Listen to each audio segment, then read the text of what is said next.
M. Fauruk Fajar, 43 tahun, warga Kabupaten Sidoarjo mengaku sebagai pengacara untuk menipu dan memeras 16 TKW Hongkong menggunakan video dan photoshoot saat berhubungan badan.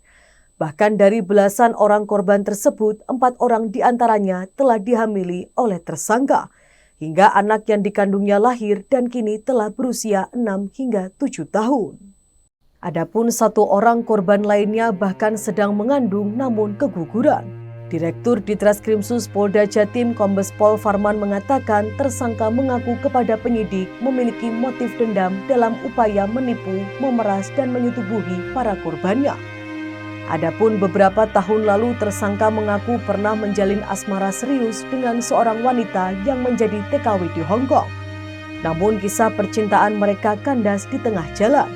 Tersangka merasa sakit hati karena dikhianati. Oleh karena luka batin tersebut tak pelak membuatnya mulai memikirkan cara untuk melakukan pembalasan tersebut. Mungkin tidak secara spesifik kepada sang mantan pacar, namun kepuasan untuk menandaskan dendamnya itu sengaja dilampiaskan kepada setiap TKW yang dikencani setelahnya. Farman menerangkan tersangka selama ini memanfaatkan aplikasi berbasis Android pertemanan Kencan Tantan untuk mengenal korbannya. Setelah mendapatkan seorang target TKW yang tertarik berkomunikasi dan berkenalan dengan dirinya, tersangka mulai berlagak dengan mengaku sebagai seorang pengacara, sekaligus pengusaha restoran yang berhasil membuka lapak di kawasan Hongkong.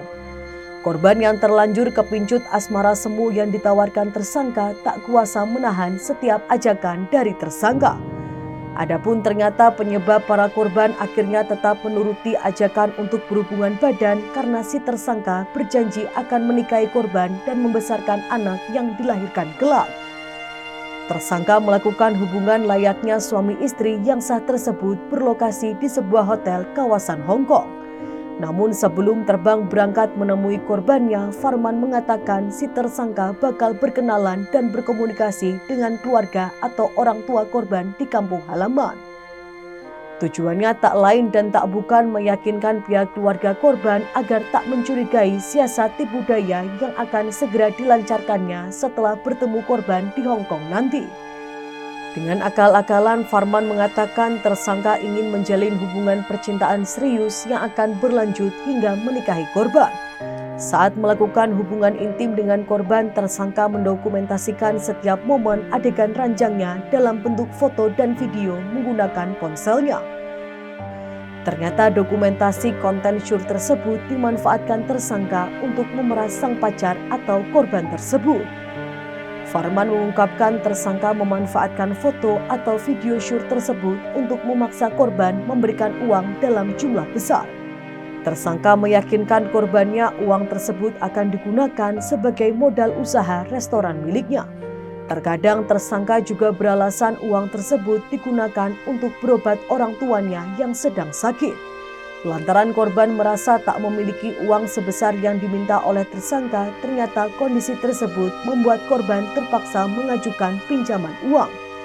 Lantaran korban merasa tak memiliki uang sebesar yang diminta oleh tersangka, ternyata kondisi tersebut membuat korban terpaksa mengajukan pinjaman uang, tepatnya ke beberapa kantor jasa simpan pinjam uang di Hongkong.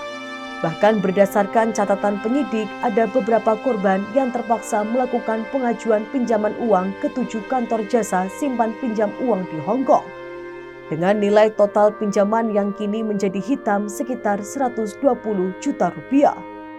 Farman mengatakan sejumlah korban yang terjebak dengan akal bulus tersangka sempat berupaya menolak paksaan tersebut.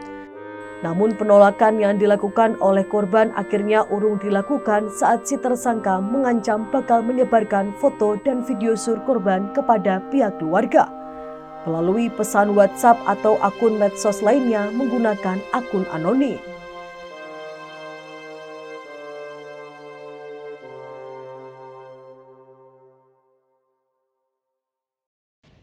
Jangan lupa follow, like, dan subscribe sosial media Tribun Jateng.